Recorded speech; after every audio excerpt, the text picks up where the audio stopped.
Hello दोस्तों, जिज्ञासा English classes Gopalapuram रहना में मैं सुरेंद्र सिंह आपका फिर से एक बार स्वागत करता हूं। मित्रों, पहले लास्ट वीडियो में हमने पैसिव एक्टिव पैसिव वॉइस के बारे में पढ़ा था, जिसमें पास्ट कंटिन्यूअस टेंस तक हम पहुंच गए थे।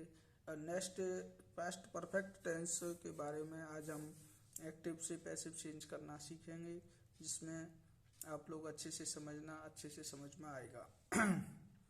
अफर्मेटिव सेंटेंस, ये पास्ट परफेक्ट टेंस का है। इसमें रूल देखिए, पैसिव सब्जेक्ट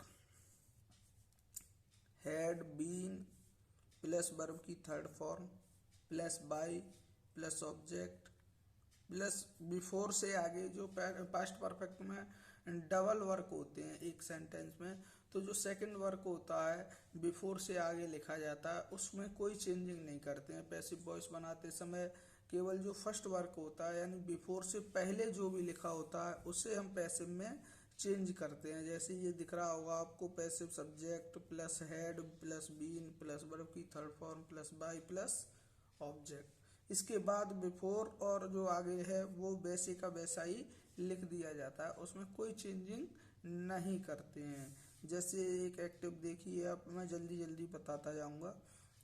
एक्टिव है, the children had eaten all the cakes before the party began, यानी पार्टी शुरू होने से पहले ही बच्चे केक खा चुके थे या बच्चों ने केक खा लिया था। तो इसमें देखो जी, ये वाला जो पार्ट्स है, the children had eaten all the cakes, और ये बिफोर से आगे ये अलग सेकंड वर्क है।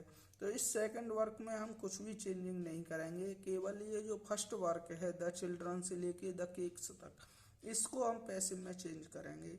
जैसे ऑल द केक्स को हम पैसिव सब्जेक्ट बनाएंगे, ऑल द केक्स। हैड और बीन और ऐड हो जाता है जब पैसिव बनाते हैं, तो पास्ट परफेक्ट में ही हैड बीन का यूज होता है और प्लस वर्ब की थर्ड फॉर्म। तो had been eaten by the children before the party began. तो ये आपका हो गया पैसिव वॉइस। तो आपने देखा कि केवल जो बिफोर से पहले वाला पार्ट्स है उसमें हमने चेंजिंग की, बिफोर से आगे कुछ भी चेंज नहीं किया। तो आप पास्ट परफेक्ट का पैसिव बनाते समय इस बात का ध्यान रखें कि इसमें बिफोर से पहले वाले पार्ट में ही चेंजिंग होती है, बाकी जो बिफोर से आगे है उसमें कोई चेंजिंग नहीं होगी। अब आता है हमारा नेगेटिव सेंटेंस। तो नेगेटिव भी ऐसे जैसे अफर्मेटिव है वैसे नेगेटिव, केवल हेड के बाद नॉट ऐड हो जाएगा। देखें रूल एक बार, passive subject plus had plus not plus been plus verb की third form plus by plus object plus before और आगे का जो पार्ट है वो। अब आइए एक एक्टिव भी देखो उसका, they had not done their homework. अब जैसे ये केवल सिंगल वर्क वाला सेंटेंस है, इसमें सिंगल वर्क दिखाया गया है, तो ऐसे भी हो सकते हैं एक्टिव, और जो अभी अफर्मेटिव में बताए वैसे भी हो सकते हैं, दोनों टाइप से हो सकते हैं। तो पैसिव इसका कैसे करेंगे, देयर होमवर्क को आप, ये ऑब्जेक्ट है, इसमें ये मेन वर्ब है, ये हैड नॉट और ये सब्जेक्ट, ऐसे आप नोट कर लिया करें, पहले जैसे देख लिया करें, आपस मतलब अपने मन में फिक्स कर लिया करें कि सब्जेक्ट क्या है, हेल्पिंग वर्ब क्या है, और मेन वर्ब कौन सी है, और आपका ऑब्जेक्ट कौन सा है। जब ये तीनों आप आइडेंटिफाई कर लेंगे, उसके बाद जब पैसिव बनाएंगे तो बनाने में बहुत ही आसानी होगी और बड़े इजीली आप बना सकते हैं पैसिव।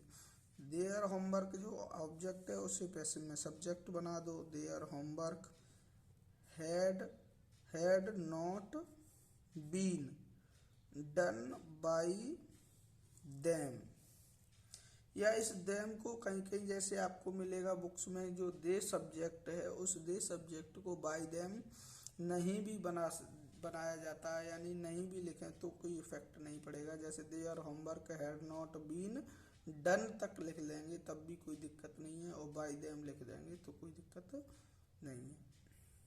इंटेरोगेटिव सेंटेंस पर आइए। इसमें वही दो रूल होते हैं। तो हेड जो है हमारी हेल्पिंग वर्ब है, वो पैसिव सब्जेक्ट से पहले आ जाएगी।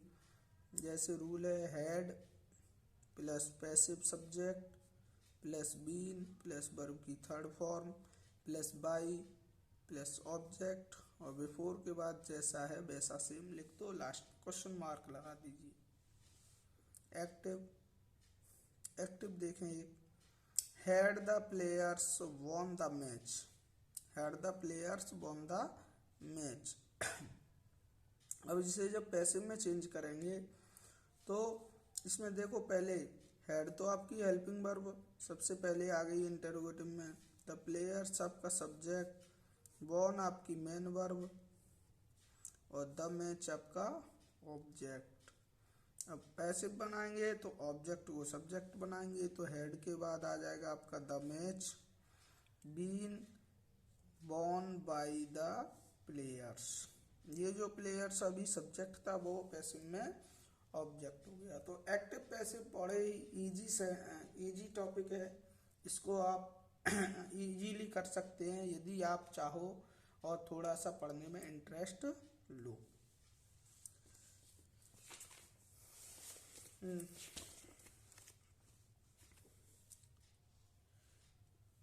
नेक्स्ट देखिए, अब हमारा देखो पास्ट तक कंप्लीट हो चुका है, पास्ट परफेक्ट तक। पास्ट परफेक्ट कंटिन्यूअस यानी तीनों परफेक्ट कंटिन्यूअस का तो पैसिव बनता ही नहीं है।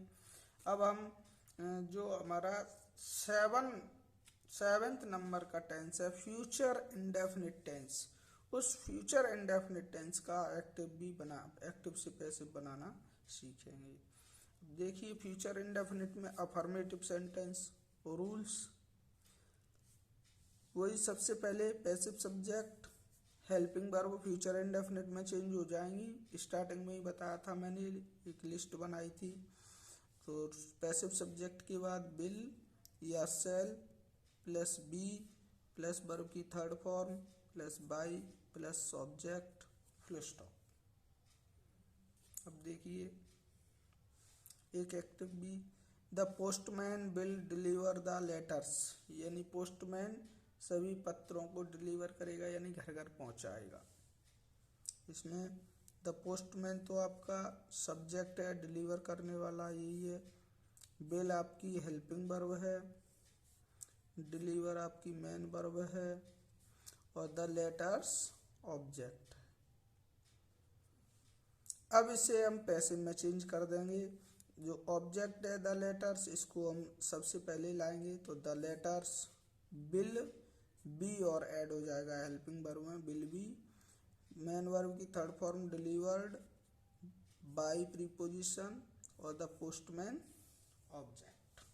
तो the letters will be delivered by the postman, यानी पत्र पोस्टमैन के द्वारा घर घर पहुंचाए जाएंगे।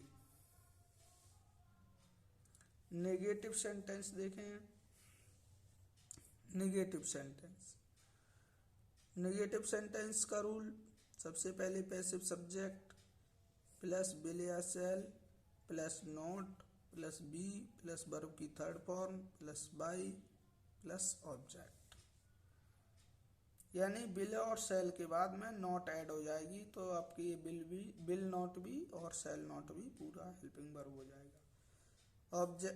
एक्टिव देखें, he will not teach me, he will not teach me, वह मुझे नहीं पढ़ाएगा। इसमें ही सब्जेक्ट है, विल हेल्पिंग वर्ब है, नॉट टीच मेन वर्ब है और मी आपका ऑब्जेक्ट है।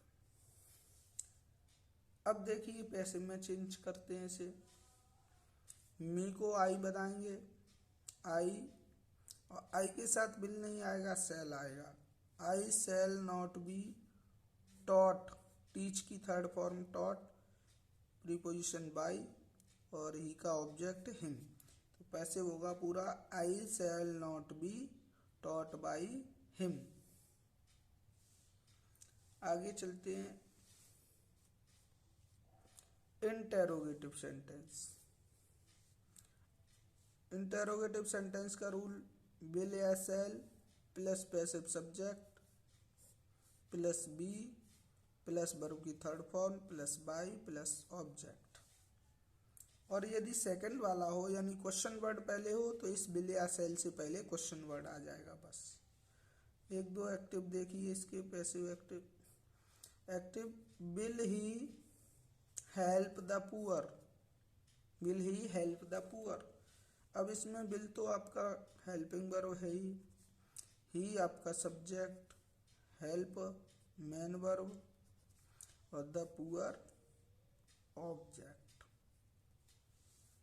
अब इससे जब पैसिव में चेंज करेंगे तो विल तो सबसे पहले रहेगा ये हेल्पिंग वर्ब, फिर द पुअर जो ऑब्जेक्ट है इसे पहले लाएंगे सब्जेक्ट बनाएंगे, उसके बाद बी, फिर मेन वर्ब की थर्ड फॉर्म हेल्प्ड, फिर प्रीपोजिशन बाई, फिर हिम और क्वेश्चन मार्क। तो पैसिव हो जाएगा आपका will the poor be helped by him. ऐसे एक एक्टिव और है शैल आई राइट ए लेटर। अब इसमें सब्जेक्ट आपका I, main verb write, a letter object और शैल हेल्पिंग वर्ब। अब इसको हम पैसिव बनाएंगे तो ए लेटर ऑब्जेक्ट है वो सब्जेक्ट बनेगा ए लेटर। तो ए लेटर जब ऑब्जेक्ट सब्जेक्ट बनेगा तो उसके अकॉर्डिंग शैल तो आएगी नहीं, विल आएगी। तो will a letter be write की third form written by me, will a letter be written by me. और यदि इसमें जैसे अगर क्वेश्चन वर्ड आगे आ जाए किसी सेंटेंस में तो वो क्वेश्चन वर्ड आगे लिख जाएगा बस। अब आपके फ्यूचर इंडेफिनिट तक एक्टिव पैसिव हो गए हैं मित्रों। उससे आगे जो फ्यूचर परफेक्ट बचता है एक, उसे मैं बता दूंगा और कुछ स्पेशल रूल्स हैं, तो एक दो वीडियो में आपका एक्टिव पैसिव सब टॉपिक फिनिश हो जाएगा। Goodbye. और यदि आपको हमारा वीडियो अच्छा लगे, वीडियो में कुछ आपको सीखने को मिले तो हमारे चैनल को सब्सक्राइब करें, लाइक करें, शेयर करें और बेल आइकन के बटन को जरूर दबाएं। बाय।